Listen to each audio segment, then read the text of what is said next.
This man's name is Clean Goodman, a successful architect and contractor whose daily life revolves entirely around his work. He could even be described as someone obsessed or crazy about his job.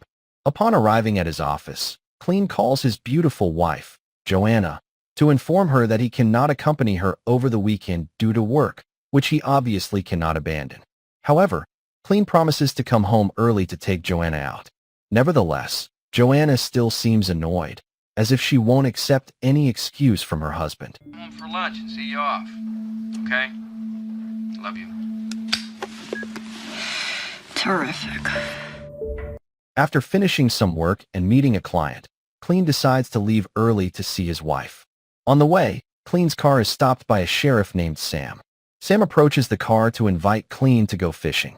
However, Clean politely declines the invitation because he currently has to take Joanna to see a doctor.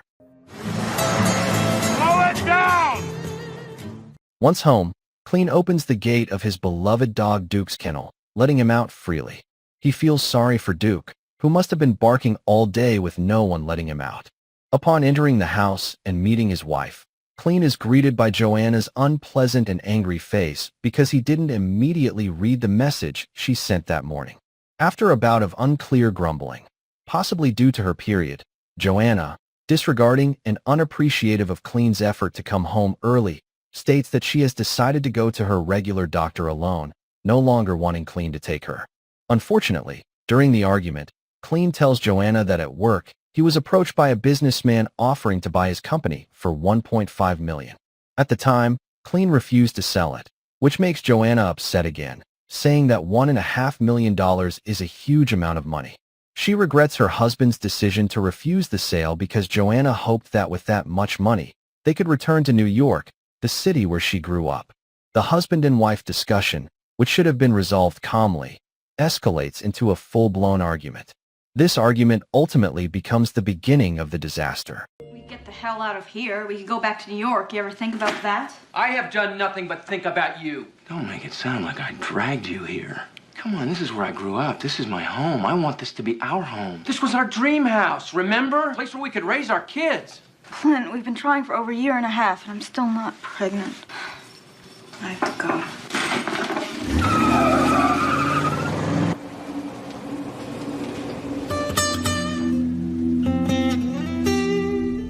Feeling desperate and not knowing how to deal with his wife's restlessness, Clean finally decides to go fishing with Sheriff Sam and tries to vent, telling Sam about his marital problems. Well, you know Joanna. She grew up in the city. Well, the transition hadn't been easy for her, but she's trying. Meanwhile, we are shown a shocking fact: how Joanna has been having an affair with her own personal doctor, Dr. Cortland. There, Cortland tells Joanna about his plan to open a clinic in the Beverly Hills area and intends to invite Joanna to live with him there.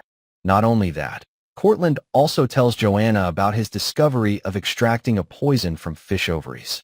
Anyone who ingests this poison will suffer a heart attack. And this is Cortland's evil plan, as he persuades Joanna to plan the murder of Clean, her own husband. Their goal is, of course, to target Clean's company, which would fall into their hands. Although hesitant at first, Joanna eventually agrees after Cortland successfully brainwashes her. Cortland then teaches Joanna how to later insert the poison into her husband Clean's food. I'll leave him. I'll get a divorce. You'll be a year in court. Maybe more. This is a toxin.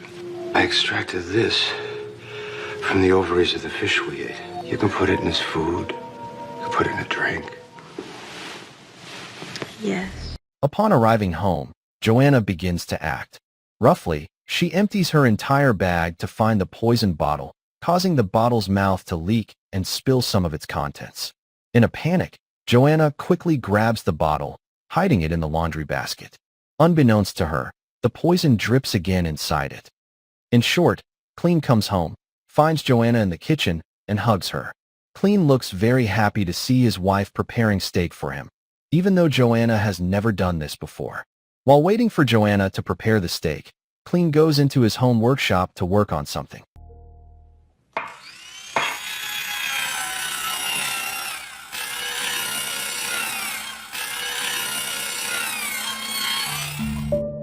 Feeling disturbed by the noise from her husband's workshop, Joanna suddenly remembers the poison she hid in the laundry basket. Immediately, she takes the bottle and decides to put the poison into the wine glass that her husband will later drink. Oh, it smells bad. You scared me. I'm sorry. Oh, did it again. However, unfortunately, Clean takes the initiative to help Joanna carry the 2 wine glasses to the dining table, leaving Joanna confused, panicked, and of course, very worried about what will happen if she drinks from the wrong glass. Finally, Clean raises his wine glass, asking Joanna to toast with him, intending to create a romantic moment, which instead ends up like this. Now, you didn't cook all this food just for me. Sweetheart, Yeah. A toast.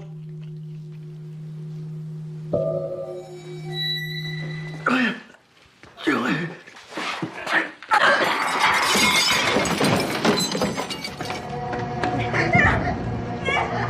Joanna!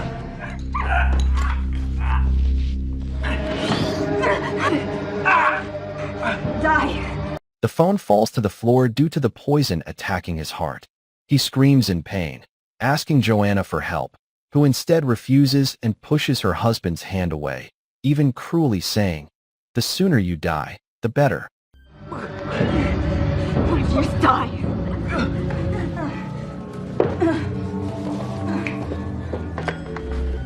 After seeing her husband lying motionless, Joanna then calls Cortland, her scandalous doctor, to inform him that her task is complete. It's done. Now listen, just stay calm. You've already done the right thing. What's that? You called your doctor. I'll take it from here. Sometime later, after Joanna pretends to contact the police as part of her effort to hide her deed, Sheriff Sam and a coronary heart specialist arrive. Sam didn't expect his friend to have a heart attack in the midst of his success. During the investigation, the poison bottle is seen lying on the floor. Sam accidentally steps on the bottle and notices it.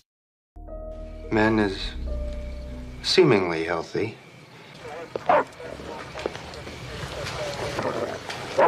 Sure. What? Death certificate. We're just about done here now, Sam. Thank you, Sam. That means a lot.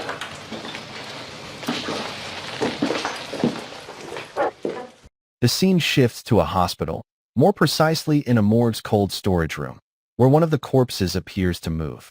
It is still unknown whose body it is and how that could happen. The next morning, Clean's body is removed from the body bag by the staff, and they begin preparing his body for the funeral procession. Simultaneously, Joanna calls the funeral home to inform them that she wants her husband's body buried as soon as possible, without formalin injection or embalming. Quentin Funeral Home, Quentin speaking. Be that as it may, Mrs. Goodman is very specific. She does not want a wake. After receiving information from Cortland, the funeral home owner immediately informs his employees, ordering them to stop services for Clean's body because Joanna only ordered a very cheap coffin for a prompt burial. Now he's got to be pumped and dumped. Just fine.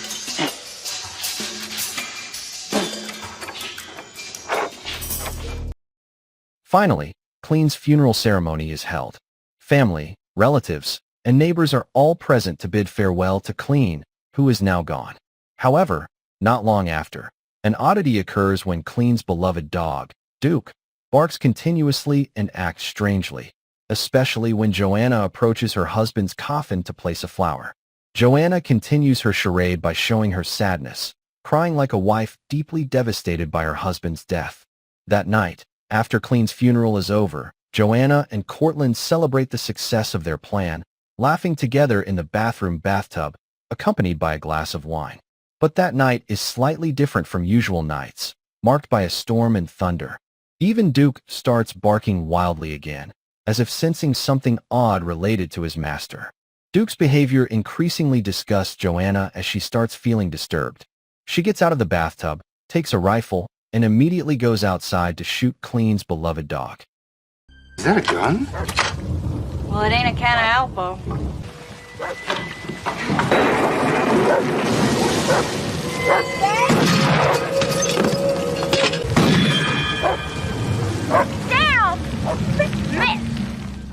Duke escapes unharmed, his instinct leading him to run into the cemetery area, walking slowly towards Clean's grave and sitting right beside it. However, a shocking fact occurs. Clean is actually still alive inside his coffin. It can be concluded that Clean had only fainted, and now the effects of the poison in his body have just worn off, making him regain consciousness. After numerous attempts, Clean finally manages to get out of his coffin. Digging through the rain-soaked wet earth allows him to easily escape and crawl out of his grave.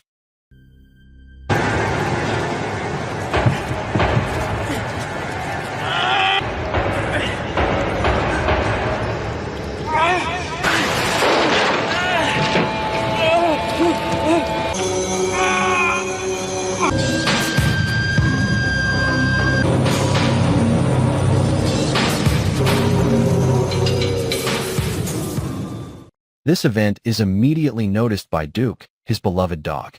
He follows Clean from behind as Clean staggers towards his house. The locked front door forces Clean to walk to the side of the house. However, how shocked and heartbroken Clean is when inside. He witnesses Joanna, his wife, being intimate with a man he only knew as his wife's personal doctor. But now, right before his eyes, they are doing something disgraceful. Finally, Clean realizes everything that has happened. He waits until Cortland leaves the house and then tries to get inside by breaking the window in the basement.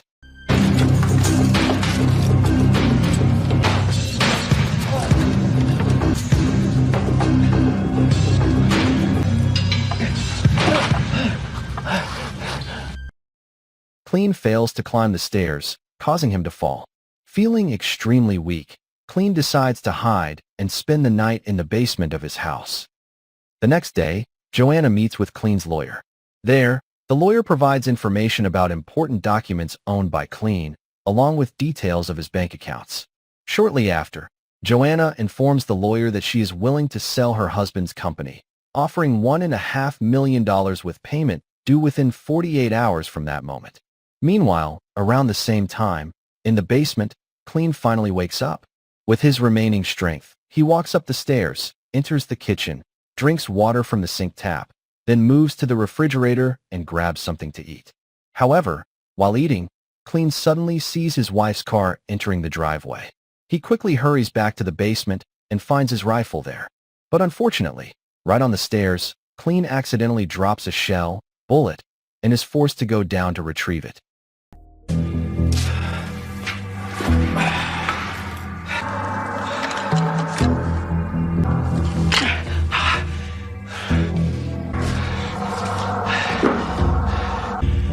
Honey, I'm home. After successfully loading the bullet into the rifle, Clean then decides to return upstairs, intending to finish off his wife. But unfortunately, his action is delayed when, just as he is about to pull the trigger, Sheriff Sam suddenly arrives, signaled by the doorbell ringing. Inside the house, Sam reminisces about how Clean worked hard to build his house from the ground up, starting from scratch, before finally achieving his success to this day. However, Sam's words are merely a jab at Joanna, indirectly questioning the for sale sign installed in the yard and how Joanna could so easily sell the house. But at that moment, Joanna calmly gives the reason that the house feels very different since Clean's departure, so she has no choice but to sell her husband's house. When Sam says goodbye to continue his work, simultaneously, Dr. Cortland arrives, showing his professionalism in front of Sam as a doctor visiting his patient.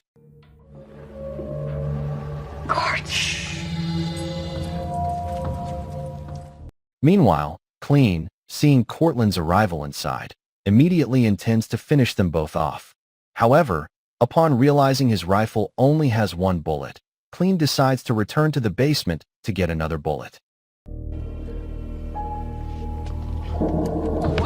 Meanwhile, Joanna shows her anxiety in front of Cortland. Sheriff Sam's visit earlier, of course, makes her seem panicked, feeling that Sam knows about her deed and suspects her movements. Right then, half pleading, Joanna asks Cortland to leave town immediately before Sam gets more suspicious and finds out what really happened. But unfortunately, Cortland refuses.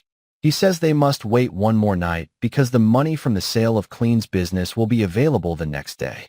After loading bullets into his rifle, Clean then sneaks up the stairs. Unintentionally, he overhears Joanna and Cortland's conversation about how Joanna once was pregnant with Clean's child and had an abortion with Cortland's help. Horace, getting you pregnant was probably the best thing he ever did. If it wasn't for that, you never would have come into my life. Naturally, Clean looks utterly devastated. A mix of anger and sadness erodes his rational thinking at that very moment. As if unable to accept what happened, Clean, staring blankly at the rifle now loaded with 2 bullets, immediately realizes that shooting them to death would be too easy. So, he decides to punish them both with pain by making them die slowly. At midnight, while Joanna is fast asleep in her room, Clean takes scissors to tend to his wounds in the bathroom, also cleaning himself of the grave dirt still clinging to him.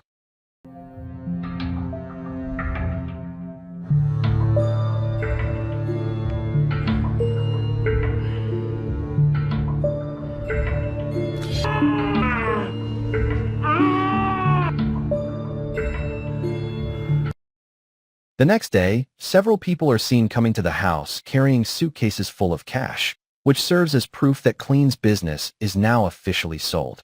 In the afternoon, Sheriff Sam visits Clean's grave after receiving a report from a graveyard keeper informing him that Clean's grave was found dug up and Clean's body is no longer in the coffin.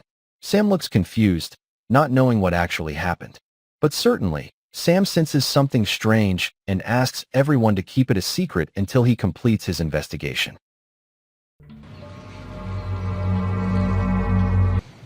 What happened here? I don't know, Sheriff. Hell of a thing when they start stealing bodies right out of the ground. It ruined me overnight if word got out. But he dug him up.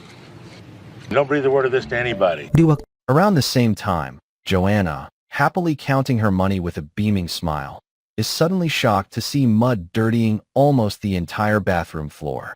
Thinking a group of robbers might have entered her house, she is instead startled by Duke's continuous barking, making Joanna disgusted again. She picks up the rifle and aims it at Duke, but unfortunately, this happens. Blows your raggedy ass to smithereens.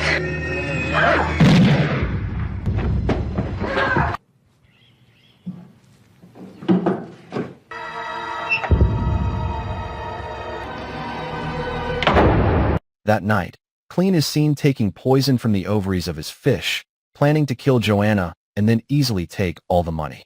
Upon arriving home, Joanna and Cortland immediately take out a syringe filled with poisonous liquid while continuously calling Joanna's name. Getting no response from Joanna, Cortland decides to enter her room and finds a suitcase full of a large amount of cash. Meanwhile, Joanna finally regains consciousness from her fainting spell, vaguely hearing a man's voice calling her name from upstairs. Joanna assumes the man is a robber who has entered her house. As quickly as possible, Joanna hides under the stairs. And when Cortland opens the basement door and manages to descend the stairs, suddenly Joanna appears. Going to get real annoyed here.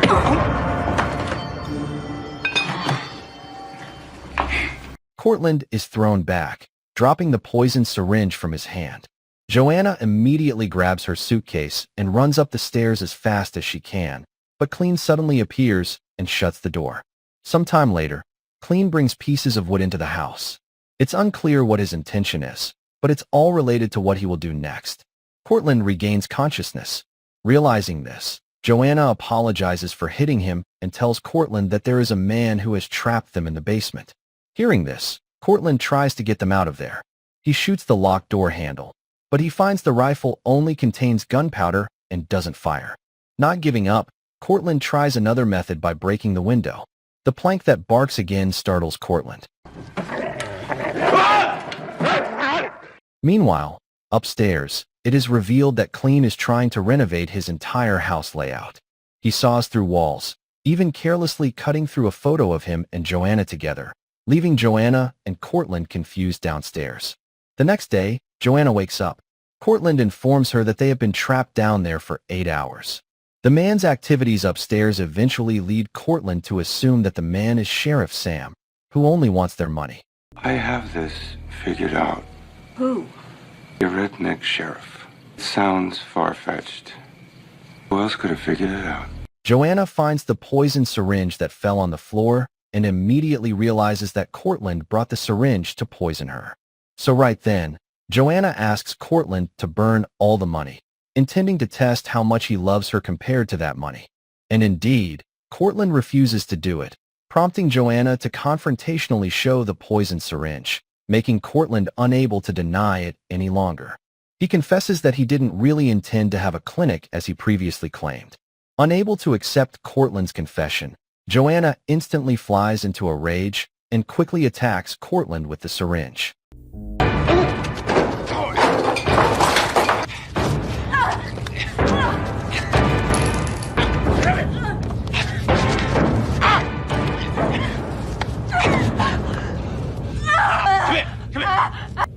This is really gonna hurt. Cortland's actions stop when he sees the basement door suddenly open. The two of them decide not to waste the opportunity and choose to walk out through the open door. A weirdness occurs as they, of course, only see a room that has now completely changed, full of wood and partitions everywhere. Clean remains silent. They try to find an exit door, but still cannot find any. Joanna? I'm right here.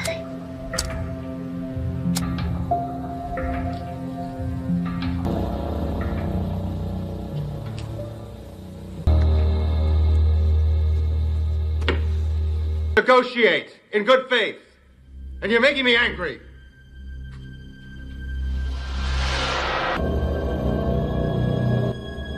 Frustrated and starting to hallucinate slightly, the two begin to blame each other, arguing about the crimes they have committed. During the argument, suddenly a plank slides between them, separating the two who are now in a room that increasingly restricts their movement. At the end of the corridor, Clean sees the shadow of a figure. Joanna guesses it's Sam. Right then, Cortland tries to bribe him, promising to hand over all the money in the suitcase. But who would have thought? Clean appears right in front of Cortland, which of course shocks Cortland, causing him to fall. And more unfortunately, the poison syringe plunges right into his stomach. That window sure is a sweet sight. Well, here it is. 50-50. I mean, this is it. This is my final offer. Keep it. Amid her confusion and fear, Joanna is suddenly startled when Clean, wearing a faceplate, appears right in front of her. She crawls into a small-sized door, navigates a narrow corridor that suddenly dead ends, and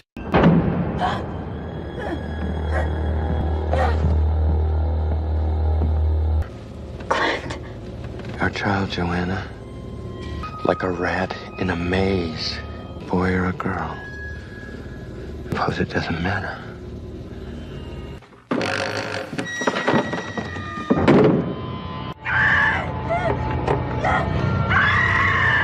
after joining Cortland's dead body with Joanna's, Clean then pours gasoline everywhere and uses a match to set his house on fire.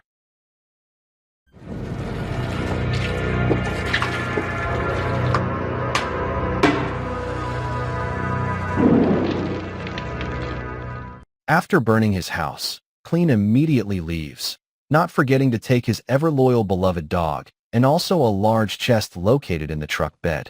Meanwhile, Thick Smoke successfully grabs Sam's attention. He goes to the fire location, witnessing the flames growing stronger. But oddly, he doesn't hear a single scream from inside the house. Not wanting the fire to spread further, Sam immediately calls the fire department to put out the fire. On Old Castle Rock Road. Sheriff Beverly, we've got a 904S in progress. Fire department out here. After the fire is extinguished, the evacuation team arriving at the scene finds no victims, making Sam and the other personnel feel more and more strangeness. As if having a bad premonition, Sam quickly hurries to Clean's grave location, where he sees a man standing at his grave. Clean's grave is covered with soil again. Initially, Sam thought the man was a graveyard keeper, but finally, Sam realizes that the man is Clean. I came to pay my respects to a friend. He's buried here.